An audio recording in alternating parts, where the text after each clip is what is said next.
जैसे का तमाम ये तंगो दीवार है, वैसा ही रंगो रूप है, पैसा ही माल है।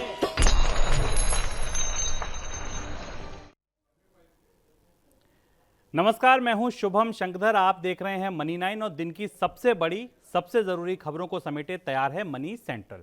मेरे साथ स्टूडियो में जुड़ गए हैं मनी 9 के एडिटर अंशुमान तिवारी जी। सर, बहुत स्वागत है आपका। और आज का कार्यक्रम शुरू करें, मनी सेंट्रल को शुरू करें उससे पहले देखिए ऑन द शो आज कार्यक्रम में खास क्या है। तो आज सबसे पहले बात होगी रूस में प्रतिबंधों की पहुंची चौथी खेप पर। उसके बाद बात करेंगे रूस यूक्रेन युद्ध से गेहूं के बाजार में आई रौनक की। किन खर्चों के लिए सरकार मांग रही है पैसा, पेटीएम के भीतर क्या है, यह भी आज हम जानेंगे। इसके बाद टेक ऑफ से पहले ही फंस गया एविएशन सेक्टर और सरकार कैसे खुद डुबो रही है अपनी कंपनियों को। आज ये तमाम मुद्दों पर चर्चा होगी और आज का मनी सेंट्रल भी फिर जैसा कल का था, हर वो खबर है जो आपकी जेब पर असर डालेगी। सबसे पहले शुरुआत करते हैं रूस से। सोमवार को आर्थिक प्रतिबंधों का चौथा पैकेज रूस में डिलीवर हो गया। नए प्रतिबंधों में कई रूसी कंपनियों को और व्यक्तियों को पर सख्ती की गई है। साथ में रूस की अर्थव्यवस्था के कुछ एक सेक्टर स्पेसिफिक ऐसे प्रतिबंध लगाए गए हैं जहां से रूस पर सेक्टर स्पेसिफिक चोट पहुंचेगी, जैसे स्टील के आयात को बंद कर दिया गया। इसके अलावा विश्व व्यापार संगठन ने कहा है कि रूस से मोस्ट फेवर्ड नेशन का भी जो आवेदन है उसको रद्द कर दिया जाएगा। इससे होगा क्या, इससे यूरोपियन यूनियन में रूसी कंपनियों को जो तरजीह मिलती थी वो अब नहीं मिलेगी। सर, और क्या कुछ खास था इस खेप में? शुभम, रूस पे प्रतिबंधों का जो चौथा सेट है वो यूरोपियन यूनियन ने कल मंजूर किया है। ये प्रतिबंध इस चीज़ को ध्यान में रख के लगाए गए हैं कि धीमे धीमे रूस में जो भी एक्टिविटीज़ हैं उनको आर्थिक रूप से पूरी दुनिया से काटा जा सके। इस खेप में 3-4 महत्वपूर्ण चीज़ें हैं। पहली चीज़ जो आपने बताई कि जो यूरोपियन यूनियन का कारोबार होता है रूस से, उसमें जो वरीयता मिलती है रूस को, वो MFN का स्टेटस खत्म कर दिया गया। अमेरिका भी में और कई देश इस तरफ आगे बढ़ चुके हैं। पर दो बड़े महत्वपूर्ण टारगेट्स हैं इसके। एक टारगेट ये है कि यूरोपियन यूनियन ने अपने स्टेटमेंट में कहा है कि रशिया के एनर्जी सेक्टर से अब यूरोप की कोई भी कंपनी कोई रिश्ता नहीं रखेगी। यानी रूस के एनर्जी सेक्टर में यूरोप की कंपनियों का बड़ा निवेश है। हमने देखा कि BP वहां से विड्रॉ हुई और फिर पिछले 15 दिन के अंदर शायद हर बड़ी कंपनी ने अलग अलग सेक्टर में रूस से अपने रिश्ते तोड़कर खत्म कर दिए हैं।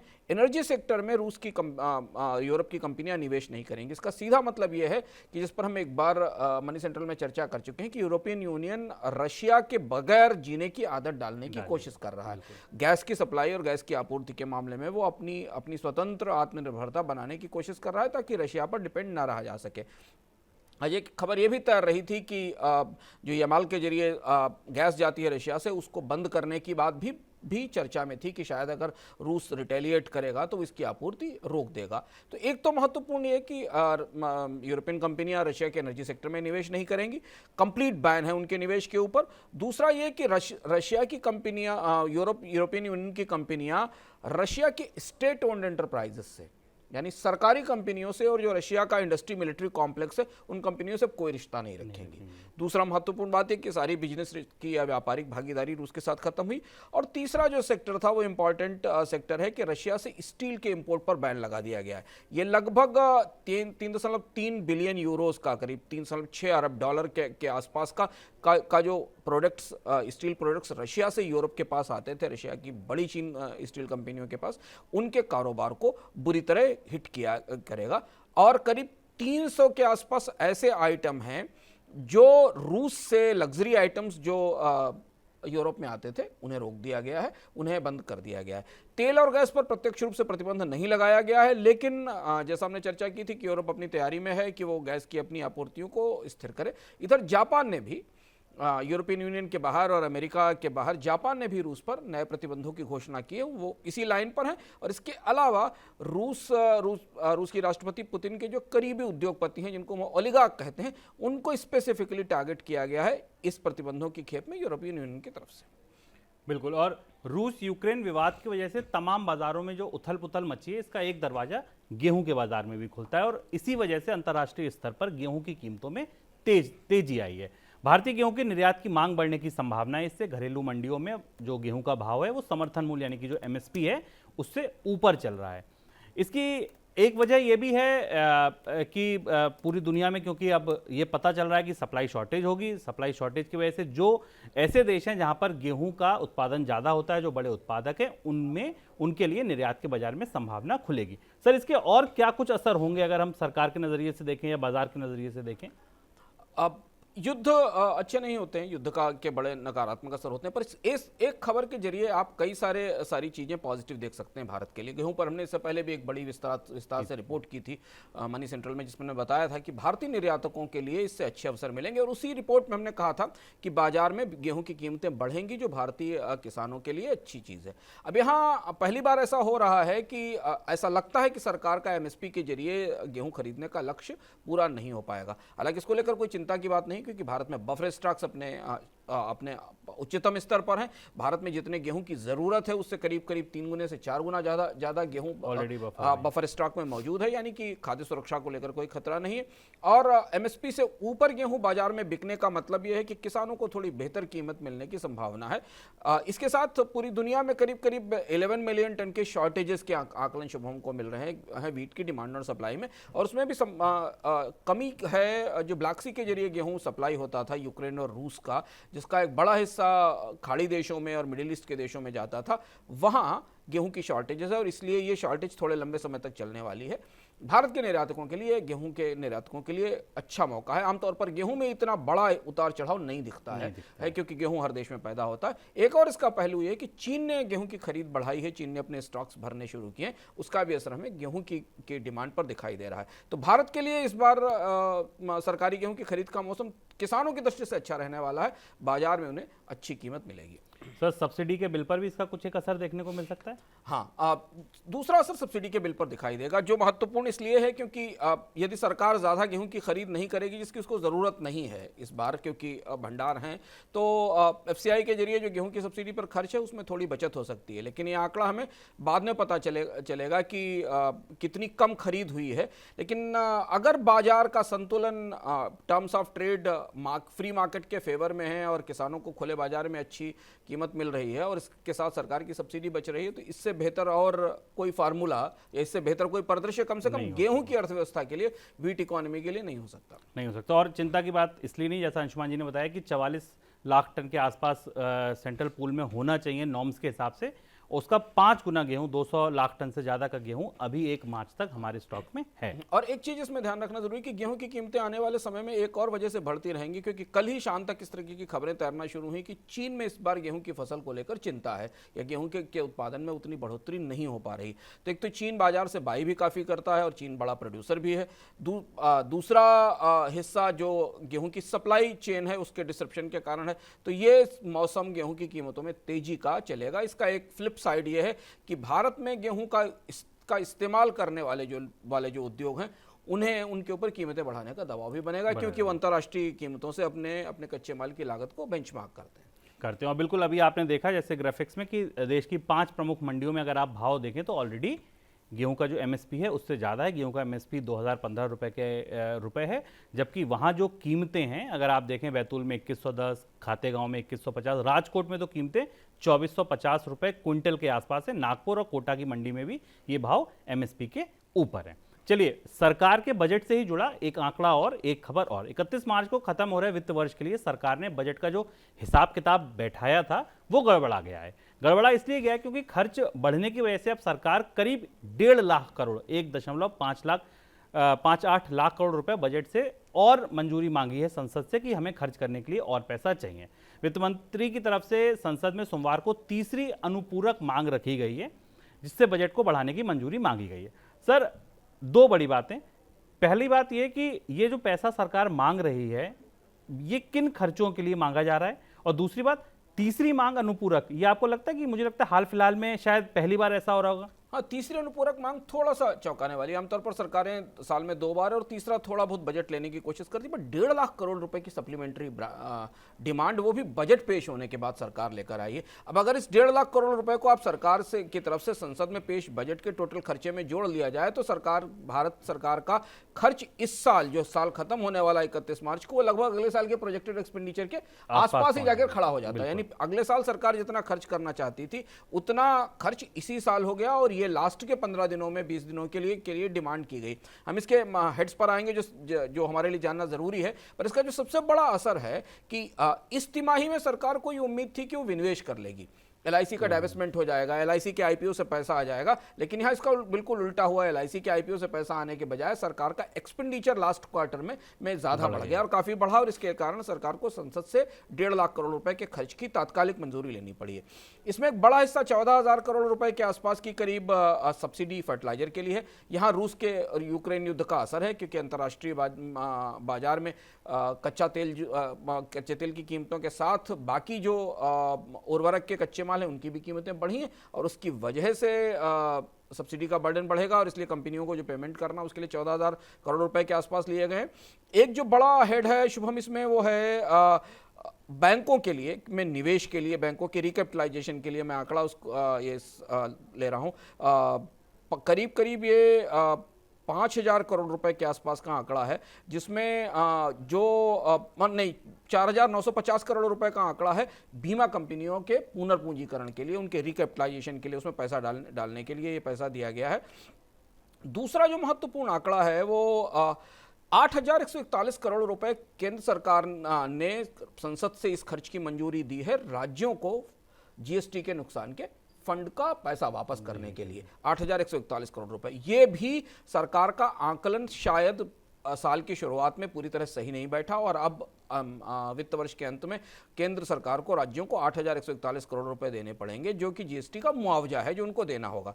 एक और महत्वपूर्ण हेड इसमें हमको दिखाई देता है, जो मत दिखाई देती है, वो ये है 30,000 करोड़ रुपए सरकार नेशनल स्मॉल सेविंग फंड को वापस कर रही है, जो प्रधानमंत्री शहरी आवास योजना के लिए जिसका इस्तेमाल किया गया था और उससे कर्ज लिया गया था। तो इस तरह से अगर आप बजट देखें शुभम, क्योंकि बजट बड़ा सैक्रोसेंट डॉक्यूमेंट होता है, बजट में सारे खर्चे रिफ्लेक्ट क्यों नहीं हुए, ये अचानक क्यों सामने आ गए, और 1.5 लाख करोड़ रुपए का सरकार को की अनुपूरक मांगे प्रस्तुत करनी पड़ी, ये अपने आप में बजट प्रक्रिया में तैयारियों को लेकर या बाकी चीजों को लेकर सवाल उठाता है। लेकिन यहां से आगे बढ़ते हुए हम अगले साल के बजट के खर्च के लक्ष्य के करीब बराबर पहुंचते दिखाई दे रहे हैं इसी वित्त वर्ष में। और आप सोचिए कि ये खर्चे कितने बढ़ गए कि जब सरकार ने पिछले साल 2021 में बजट पेश किया था, तो सरकार के जो बजट का आकार था, यानी कि जो कुल खर्चे थे, वो 34,83,000 करोड़ के आसपास थे। उसके बाद जब इस साल का सरकार बजट पेश कर रही थी, तो उस अनुमान को संशोधित कर 37,70,000 करोड़ कर दिया गया था, और अब 1.5 लाख करोड़ उसमें और बढ़ा दे रहे हैं। यानी कि आप सोचिए करीब 39 लाख करोड़ के आसपास या उसके आसपास हम उससे ज़्यादा ही हम पहुंच जाएंगे, जो दरअसल सरकार ने अगले वित्त वर्ष जो 1 अप्रैल से शुरू होना है उसके खर्चे के लिए रखा था। सर, एक इंपॉर्टेंट चीज़ जो और पूछना चाहूँगा मैं, LIC का IPO नहीं आया, यानी कि कमाई घटी, खर्च 1.5 लाख करोड़ और बढ़ाया जा रहा है। राजकोषीय घाटे जैसे मैट्रिक्स कितने प्रभावित हो जाएंगे इससे? अब ये आंकड़ा रिवाइज होगा। जो अभी का जो अनुपूरक अनुदान मांगे जो संसद जो वित्त मंत्रालय की वेबसाइट पर उपलब्ध है, उस हिसाब से जो इस पूरी अनुदान मांगों का कैश आउट को करीब 95,752 करोड़ रुपए होगा। यानी इसमें काफ़ी कुछ अकाउंट ट्रांसफर्स हैं, लेकिन 95,000 1 लाख करोड़ रुपए के आसपास का हिस्सा कैश आउट गो के तौर पर जाएगा। इसमें एक और महत्वपूर्ण मद है शुभम, जो चर्चा में जिसका का संदर्भ दिया जाना चाहिए, वो है करीब कर्मचारी पेंशन योजना में 9,210 करोड़ रुपए के कंट्रीब्यूशन का केंद्र सरकार का पैसा भी इसमें शामिल किया गया। अब ये सब वो चीजें हैं जो शायद पूरे साल होती रहती हैं, उतनी ऐसी इसमें कोई ऐसी चीज नहीं जो सरकार लंबे समय के लिए आकलन ना कर सके, जो अचानक आ गया। इसमें कोई अचानक खर्चा अगर आप माने तो 14,000 करोड़ रुपए की केवल फर्टिलाइजर सब्सिडी है, जिसे आप मान सकते हैं कि उर्वरक के कच्चे माल की कीमत बढ़ी रूस यूक्रेन युद्ध के कारण, बाकी सारी चीजें पहले से चल रही थी। राजकोषीय घाटे के अनुमान बढ़ेंगे, उनके आकलन में बढ़ोतरी होगी, खासतौर से तीसरी तिमाही में, और अब अगले साल के लिए जब हम शुरू करेंगे तो राजकोषीय घाटा और ज़्यादा बढ़ा हुआ दिखाई देगा, और ये खर्च सरकार के बोरोइंग कार्यक्रम को भी अगले क्वार्टर में प्रभावित करेगा। तो इस पर हमारी निगाह करीब से रहेगी, लेकिन साल के आखिर में सरकार का बजट पटरी से उतरता लड़खड़ाता दिखाई दे रहा है, खर्च के स्तर पर भी और रेवेन्यू रिसीट्स के स्तर पर भी। और यह स्थिति तब है जबकि GST के कलेक्शन को रिकॉर्ड बताया जा रहा है और घाटे बढ़ेंगे, और अगर बजट पटरी से उतरेगा या उतर रहा है तो इसके असर कहाँ दिखेंगे? आपकी करेंसी कमज़ोर होगी, महंगाई बढ़ सकती है, सरकार के कर्ज कार्यक्रम जो हैं उन पर इसका असर पड़ सकता है, और सबसे अंत में जो देश की साख है उस पर भी खतरा मंडराने लगता है। चलिए आगे बढ़ते हैं, पेटीएम बैंक पर बात करते हैं। पेटीएम बैंक पर मनी लॉन्ड्रिंग और केवाईसी नियमों का उल्लंघन करने का आरोप लगा है। इस वजह से भारतीय रिजर्व बैंक ने नए ग्राहकों को जोड़ने पर रोक लगा दी है। अब रिजर्व बैंक ने पेटीएम बैंक को आईटी ऑडिट कराने के लिए कहा है। आईटी ऑडिट की जो रिपोर्ट आएगी उसके बाद ही आरबीआई नए ग्राहक जोड़ने की मंजूरी देगा। मीडिया रिपोर्ट्स की माने तो करीब 6 महीने से केवाईसी तथा मनी लॉन्ड्रिंग से जुड़े मुद्दे पर जानकारी लगातार मांगी जा रही थी। पेटीएम इसको देने में असफल रहा और इसकी वजह से आरबीआई ने रोक लगा दी। सर, अब पेटीएम का मामला आगे किस ओर जाता दिख रहा है आपको? शुभम, पेटीएम के भीतर कुछ बहुत फिशी है, कुछ बहुत ऐसा है जो अंदर चल रहा है। उसकी 2-3 वजहें हमको दिखाई देती हैं। पहली चीज़ तो है कि रिजर्व बैंक किसी भी बैंक को नए कस्टमर रोकने पर प्रतिबंध लगाए, ये बहुत बड़ा फैसला होता है। बड़ा फैसला ऐसी परिस्थिति तो जो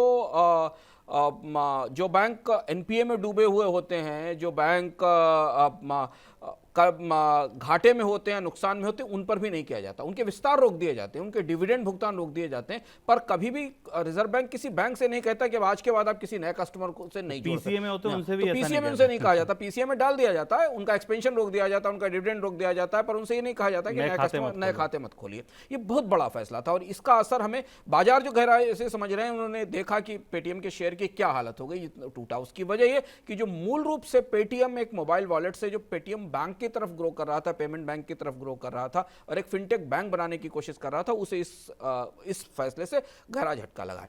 सिर्फ फैसला ही नहीं, रिजर्व बैंक का इतना रेडिकल फैसला हमें बताता है कि पेटीएम के भीतर काफी कुछ ऐसा है जो फिशी है और जिसमें चुनौती। सबसे महत्वपूर्ण बात यह है कि रिजर्व बैंक एफएटीएफ का सिग्नेटरी है। पिछले 7-8 सालों में, करीब 10 सालों में भारत ने anti money laundering banking system में एंटी मनी लॉन्ड्रिंग को लेकर जो नियम बदले हैं वो काफ़ी सख्त हैं और उसके लिए हर बैंक के लिए बहुत बड़ी गाइडलाइंस है। उन गाइडलाइंस का पालन करना पड़ता है। जो संकेत हमें मिल रहे हैं, पेटीएम ने कल इस बात को डिनाई किया कि इसमें कई सारी चीज़ों को डिनाई किया। कुछ चीज़ों को पेटीएम के प्रमुख ने एक अखबार से इंटरव्यू में स्वीकार किया। जैसे डिनाई उन्होंने ये बात की कि ब्लूमबर्ग की एक खबर थी कि पेटीएम से डेटा लीक हुआ है चाइनीज़ कंपनियों को, जिसको उन्होंने डिनाई किया। लेकिन बाकी चीज़ें, सुपरवाइजरी चैलेंजेस हैं बैंक के सिस्टम में, मनी लॉन्ड्रिंग जैसे इश्यूज हैं, इन पर अभी स्पष्टता नहीं है। लेकिन ये रेडिकल स्टेप है, इसे गहराई से देखा जा रहा है, समझा जा रहा है। अगर मनी लॉन्ड्रिंग के इश्यूज पाए जाते हैं पेटीएम बैंक में, तो पेटीएम के भविष्य के लिए और पेटीएम की साख के लिए बड़ी समस्या है। जो हमारे पास सूचनाएं आ रही हैं, जो इंटरव्यूज़ आए हैं, उनके हिसाब से पेटीएम ने यह माना है कि उसे अपने रेगुलेटरी सिस्टम को इंप्रूव करना पड़ेगा। वो एक आईटी ऑडिट कमेटी बनाएगा, उस ऑडिट कमेटी की रिपोर्ट आरबीआई के पास जाएगी। ये एक और इस बात का संकेत है, महत्वपूर्ण संकेत है कि कहीं ना कहीं देश की सबसे जो प्रमुख कंपनियां और बड़ी कंपनियां हैं, उनके अंदर कॉर्पोरेट गवर्नेंस को लेकर, ट्रांसपेरेंसी को लेकर काफ़ी कुछ साफ सुथरा नहीं है। और वो जब संकट में आती हैं और अचानक रेगुलेटर्स उनके ऊपर कार्रवाई करते हैं, तो गंवाता कौन है? गवाते हैं या तो कस्टमर या इन्वेस्टर। और इन्वेस्टर्स ने कितना पैसा गंवाया है पेटीएम के स्टॉक्स में सिर्फ इसी वजह से, ये हमें दिखाई देता है।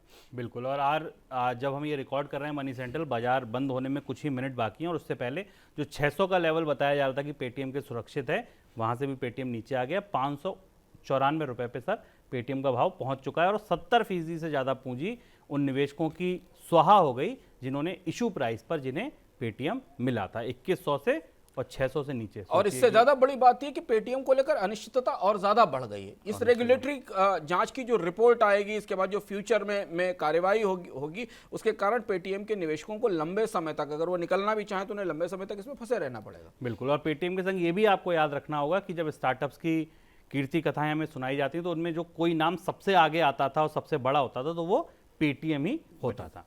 चलिए अब बात करते हैं एविएशन सेक्टर पर। कोरोना हो, उसके बाद लगा लॉकडाउन हो, या उसके बाद रूस यूक्रेन संकट हो, ये एक ऐसा सेक्टर है जिस पर हर तरफ से चोट पड़ी। अंशुमान जी से इस पर बात करें, इसका आगे का सफर कैसा रहेगा, उससे पहले आप देखिए मनी 9 की एविएशन सेक्टर पर एक स्पेशल रिपोर्ट।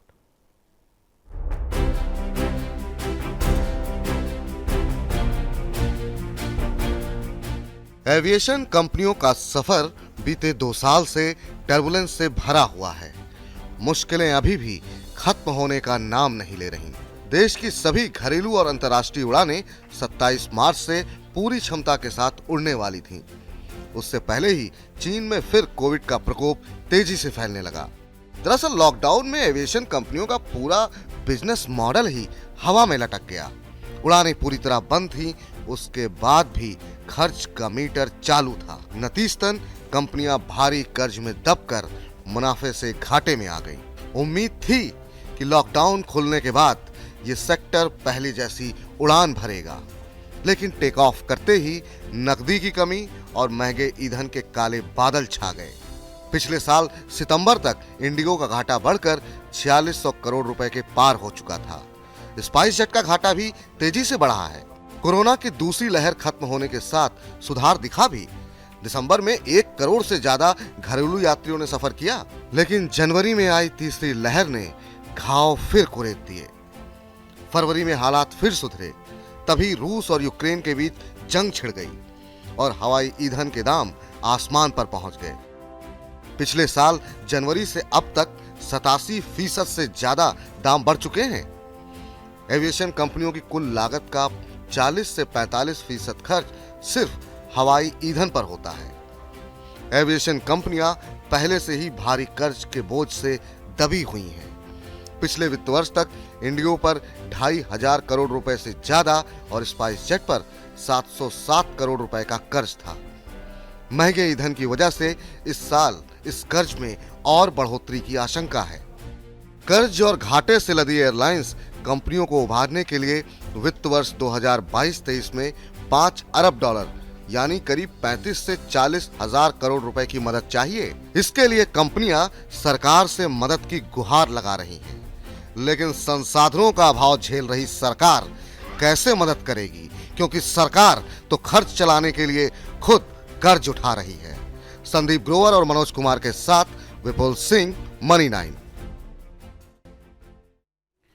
सर, इस पैकेज में दर्द ही दर्द है एविएशन कंपनियों के लिए। कर्ज में ये हैं, घाटों में ये हैं, हवाई ईंधन इनके लिए महंगा है और पैसेंजर कब पहले जैसे लौटेंगे इसका कुछ पता नहीं है। कैसा सफर है आगे एविएशन कंपनियों के लिए? एक तो इस पैकेज में जिस बेल आउट का जिक्र किया है, 2 साल से एविएशन कंपनियां सरकार से बेल आउट मांग रही हैं और इसे मना कर दिया गया तकनीकी तौर पर भी, और वित्तीय पारदर्शिता की दृष्टि से भी प्राइवेट कंपनियों को सरकार को बेल आउट क्यों दिया जाए दे, इस पर लंबी बहस चली, लेकिन एविएशन कंपनियों को सरकार बेल आउट देने के लिए तैयार नहीं है।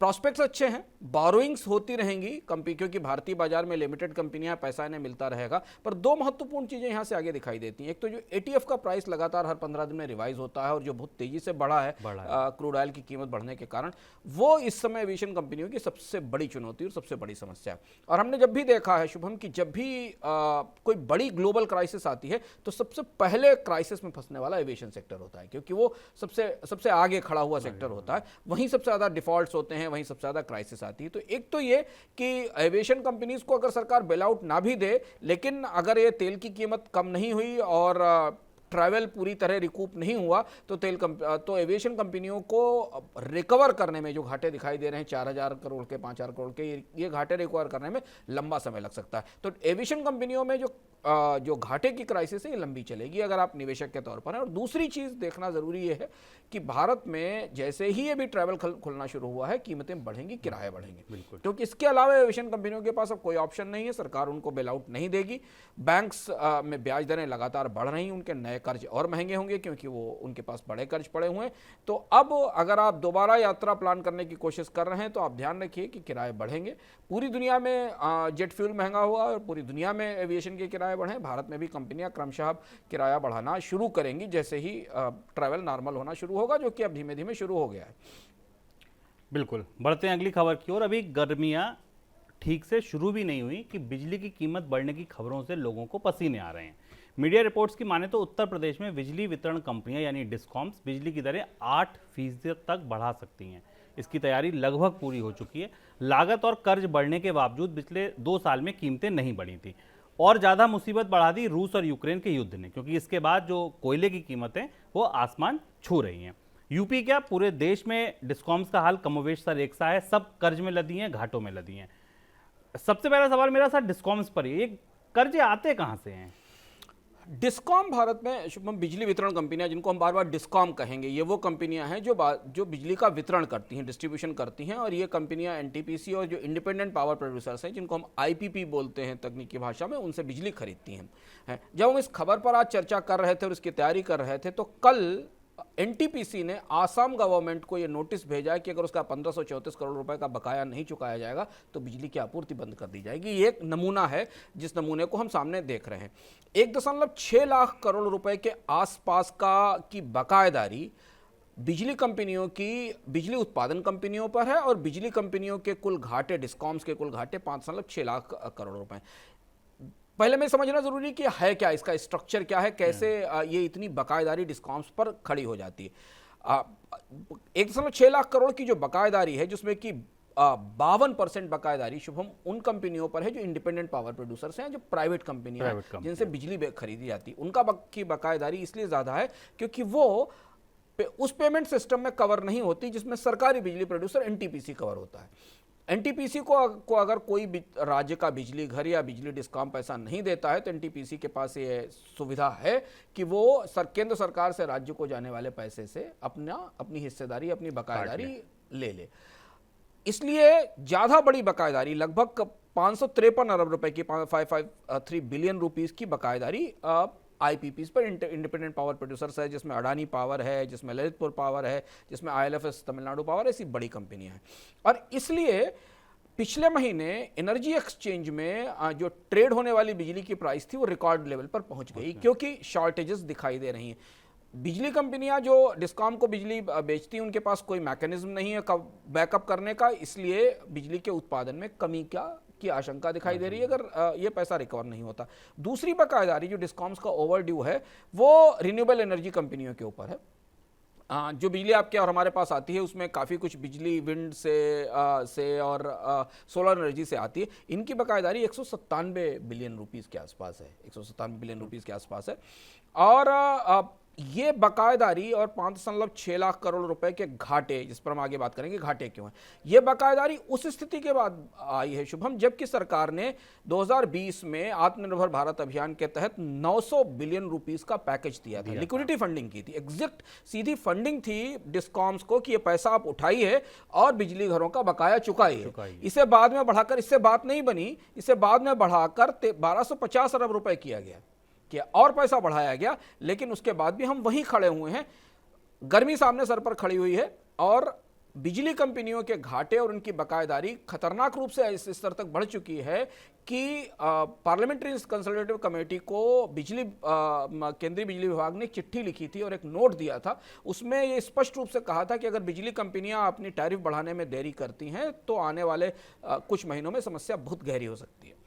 सर, आपने कहा कि गर्मियां सामने खड़ी हैं, बिजली कंपनियां पहले से कर्ज में लदी हैं और दूसरी तरफ एक समस्या कोल शॉर्टेजेस की भी है। एक तो कीमतें रिकॉर्ड हाई पर हैं, उसके अलावा शॉर्टेजेस का भी इशू है। ये समस्या और कितनी गहरी हो सकती है? हम इससे पहले ये समझें कि ये घाटे कहाँ से रहे हैं, बकायेदारी कहाँ पे है, बिजली कंपनियां आखिर डिस्कॉम्स, ये सवाल स्वाभाविक रूप से होगा कि डिस्कॉम्स ये पैसा वापस क्यों नहीं कर पा रहे हैं। बिजली तो आ रही, आपसे बिजली भी बिल वसूले जा रहे हैं। हो यह रहा है कि बिजली कंपनी, राज्य की सरकारें दो तरह से बिजली कंपनियों का गला घोंट रही है, बिजली कंपनियों के कामकाज को प्रभावित कर रही हैं। आप ये कह सकते हैं सरकारें अपनी ही बिजली कंपनियों को बीमार कर रही हैं। जो आंकड़े हैं जो सरकार की तरफ से कंसल्टेटिव कमेटी को जानकारी दी गई, उसमें शुभम करीब 59.489 लाख करोड़ रुपए की बकायेदारी डिस्कॉम्स के सरकारी विभागों पर है। सरकार के विभाग जिसमें तेलंगाना, आंध्र प्रदेश, महाराष्ट्र और कर्नाटक प्रमुख है, सरकारी विभागों को बिजली कंपनियां जो बिजली देती हैं उसकी वसूली नहीं हो सकती। उत्तर प्रदेश का आंकड़ा 125 करोड़ रुपए का है, जिसमें पंचायती राज विभाग सबसे बड़ा बकायेदार है। सरकारी विभागों को दी जाने वाली सरकारी बिजली का पैसा वापस ना आना भारत के डिस्कॉम सेटअप की या बिजली विभाग सेटअप की सबसे पुरानी और सबसे बड़ी समस्या। सरकारी विभाग है, उनकी बिजली आप काट नहीं सकते। सरकार के एक हाथ को दूसरे हाथ को पैसा देना, ये बड़ी बकायेदारी है। इस पर जो बिजली नियामक प्राधिकरण से हैं वो बराबर इस पर सवाल उठाते रहे, लेकिन ये मामला नहीं सुलझता। दूसरी जो बकायेदारी है वो ये है कि जो सब्सिडी पेमेंट राज्य सरकारों को बिजली घरों को करना होता है, राज्य सरकारें अपनी चुनावी लोक लुभावन व्यवस्था के कारण सस्ती बिजली दिलवाती हैं या बंटवाती हैं, उसके बदले उनकी जिम्मेदारी है कि वो राज्य के बजट से पैसा निकालकर अपनी ही डिस्कॉम को दें। डिस्कॉम भी उन्हीं की है, डिस्कॉम भी सरकार की, अपनी ही डिस्कॉम को दें ताकि वो पैसा वापस बिजली उत्पादन कंपनियों के पास पहुंच सके और ये बकायेदारी ना हो। ये 2019-20 में करीब 6000 करोड़ रुपए के आसपास के अनपेड बिल्स हैं दिखाई दिए थे। सबसे बड़ा नंबर इसमें अनपेड बिल्स का सबसे बड़ा नंबर जो है वो मध्य प्रदेश से और राजस्थान से आता है, जो सब्सिडी का पैसा उन्होंने बिजली कंपनियों को, डिस्कॉम को वापस नहीं किया। ये दूसरा पहलू, और इस वजह से बिजली घरों की बारोइंग शुभम 4.9 लाख करोड़ रुपए के आसपास पहुंच गई। अभी उत्तर प्रदेश सरकार 8,000 करोड़ की, उत्तर प्रदेश का डिस्कॉम 8,000 करोड़ की नई बारोइंग करने जा रहा है, और लॉसेस तब भी 5.2 लाख करोड़ रुपए हैं। तो आप याद देखिए, बड़े आंकड़े, 5.2 लाख करोड़ रुपए का घाटा, 4.9 लाख करोड़ रुपए की बारोइंग और 1.6 लाख करोड़ रुपए की जेनकोस की बकायेदारी। सब देना ही देना है। ये है, इसको आप कह सकते हैं कि किस्म का बारूद है जिस पर डिस्कॉम्स बैठे हुए हैं, और इसलिए सरकार डिस्कॉम्स की अकाउंटिंग बदलने के लिए एक नई व्यवस्था लागू कर रही है। ये खबरें भी चर्चा में है कि सरकार एक नया अकाउंटिंग सिस्टम लेकर आने की कोशिश में है, जिससे कि डिस्कॉम्स के घाटे समझे जा सके। एक और बात, फिर हम कोयले पर आते हैं, जहां से हम ये समझ सकते हैं कि आने वाले समय में बिजली की कीमतें क्यों बढ़ेंगी। उसका एक महत्वपूर्ण आंकड़ा शुभम ये है कि जो एवरेज कॉस्ट ऑफ सप्लाई है बिजली कंपनियों की और जो डिस्ट्रीब्यूशन कंपनियों की, और उनकी जो टोटल रेगुलेटरी एसेट्स हैं और जो कॉस्ट टैरिफ है, उसके बीच में 60 पैसे का अंतर है एवरेज पूरे भारत में। यानी अगर बिजली कंपनियों को आज कीमतें बढ़ानी पड़े तो उन्हें 1.25 लाख करोड़ रुपए टैरिफ हाइक से जुटाने पड़ेंगे एवरेज जो, और ये अलग अलग राज्य में अलग अलग है। भारत में बिजली दरों का ढांचा बहुत ही पेचीदा है। एक राज्य में 1 दर्जन से ज़्यादा, 2 दर्जन से ज़्यादा अलग अलग दरें हैं, स्लैब्स हैं, वो एक अलग समस्या है। तो अब जो नई अकाउंटिंग प्रोसेस के लिए केंद्र सरकार राज्यों पर दबाव बना रही है वो ये है कि जो इनका डिस्कॉम्स का पूरा हिसाब किताब है, वो इनकी ना तो लागत को सही ढंग से रिफ्लेक्ट कर पाता है, ना इनके घाटों को सही ढंग से रिफ्लेक्ट कर पाता है। और ये काम तब हो रहा है जब हम गर्मी के करीब खड़े। अब हम कोयले की तरफ आते हैं। कोयले की सप्लाई में शॉर्टेजेस दिखाई देने लगी हैं। करीब 60-70 प्लांट ऐसे हैं जो क्रिटिकल लेवल के करीब जा रहे हैं। हालांकि सप्लाई में शॉर्टेजेस इसलिए नहीं है शुभम कि कोयला नहीं है। कोयला इसलिए नहीं है क्योंकि कोयला है, but railway proper rack supply नहीं कर पा रही। तमिलनाडु के 2 बिजली प्लांट कल बंद हो गए उड़ीसा से बिजली कोयला न पहुंचने के कारण। तो ये कोयले की सप्लाई की शॉर्टेज एक तो इस वजह से है कि रेलवे का रैक नहीं मिल पा रहा, और दूसरी शॉर्टेजेस का चैलेंज ये है कि पूरी दुनिया में कोल की कीमत बढ़ रही है। और हमें याद होगा कि जो नॉन पावर कोल सेक्टर है वो लगातार सरकार को चिट्ठी लिखकर कह रहा है, एल्यूमिनियम, स्टील की हमारे पास कोयले की कमी है और हमें कोयला मिलना चाहिए। बिल्कुल, तो ये बात अंशुमान जी के पूरे विश्लेषण से ये स्पष्ट है कि आने वाले दिनों में गर्मियों से पहले हो सकता है कि आपके बिजली के बिल जो हैं वो बढ़कर आने लगे। ये थे आज का मनी सेंट्रल, ये थे आज के मनी सेंट्रल की बड़ी खबरें। सर, आपने सारी खबरों पर बात की, इसके लिए बहुत शुक्रिया आपका। कल फिर मिलेंगे आपसे शाम को 7 बजे बड़ी खबरों के साथ। तब तक के लिए दीजिए इजाजत। नमस्कार। का तमाम ये कमो दीवार है।